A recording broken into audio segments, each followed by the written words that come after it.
time to get creative. By Ophidian Poet. Summary. I really wanted to explore these characters a little bit. Enjoy. Oh, they are cruel. Insufferable time and irrepressible creation. My, what a pair we are, my darling, said the clock. What a pair indeed, said the notepad, and they danced hand in hand down the hall. But if I were to cut you, would you bleed? The clock asks, halting their dance for a moment, and bowing the notepad into an elegant dip. Notepad's pale rainbow of hair reached up in a few searching tendrils, prodding at Clock's face and neck. Yes, enough ink to fill a bath. Sweet Clock, do calm your wrath. Were we not till a moment ago just dancing?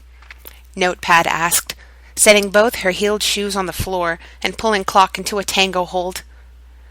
Clock let himself be led step by step to the stairs where Manny, Harry, and Robin were trying to look inconspicuous. Sitting innocently on the bottom step was a basket of fruit and flowers. Clock didn't know who it was for, and neither did Notepad, but she left her dance partner and began to play with the flowers, plucking the petals with her thin, black fingers and using them to make happy faces on the fruits. Clock folded his arms and waited, not wanting to look too put out at suddenly being ignored. He glanced over to the three roommates and waved. The three flinched at Clock's attention, but Harry had enough nerve to actually speak. You two all right? The dreadlocked young man asked cagily, and Clock nodded, opening his mouth to assure Harry there was nothing to be nervous about, when a few sad, splattery noises from the staircase made him turn. Clock must have been standing too closely.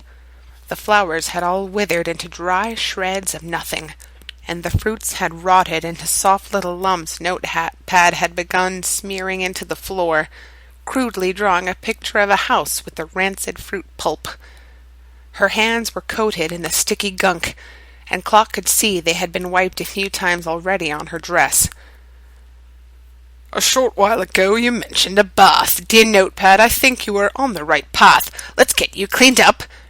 Clock bent to offer her a hand, as she was crouched on the floor, but Notepad sprang up, folding her arms. I don't want to bath. I don't need to be clean, she sniffed, nose in the air. You recalcitrant paper sheaf, don't make a scene, Clock admonished, scooping Notepad up in his arms. She was so light, Clock was sure that if he were to toss her up in a light breeze, she would float away on the wind like a kite. Notepad folded her arms, ink-black lips pressed into a pout. I hate baths. Clock, do put me down, she mewled, futilely kicking her delicate little feet. Don't fuss, dearest, don't pout or frown. Now let's see you scrub till the water's brown, Clock replied, setting her down in the washroom and stripping the soiled dress from her dripping black body.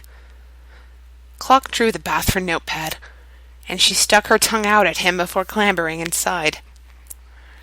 Now that he had Notepad immersed in water and soap, Clock surveyed the ink spots she had left on the floor with disgust. Must you always drip ink everywhere? It isn't your problem, so why should you care? Clock turned on his heel and left with a humph. He came back later to find a content Notepad soaking happily in a tub of sludgy blackness. Ah, there you are, Clock. The water's just fine. Why don't you join me? We'll have a nice time, Notepad offered, scrunching herself up to make room in the tub. Clock looked down at the pristine white of his gloves, the sparkling stars on his coat, and back to the grinning Notepad, whose hair had somehow failed to become as ink-sodden as one would expect. I think not, Clock said haughtily, looking down his nose at the potential wretched mess. Notepad shrugged, climbing out of the bath completely dry and accepting the freshly laundered dress Clock handed her.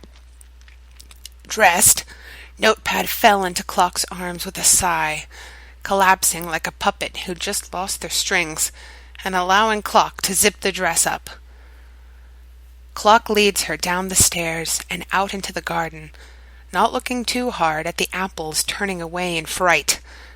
And Notepad skips over to sit on a swing, her pale face and bright hair glowing in the afternoon light. Clock stands guard while Notepad swings gleefully for a few minutes before leaping off the apex of the swing's arc, letting Clock catch her with a shared, hungry grin. Oh, they are cruel. And the Clock tells the Notepad she is beautiful, while Clock's hands rot her dress, and Notepad smiles.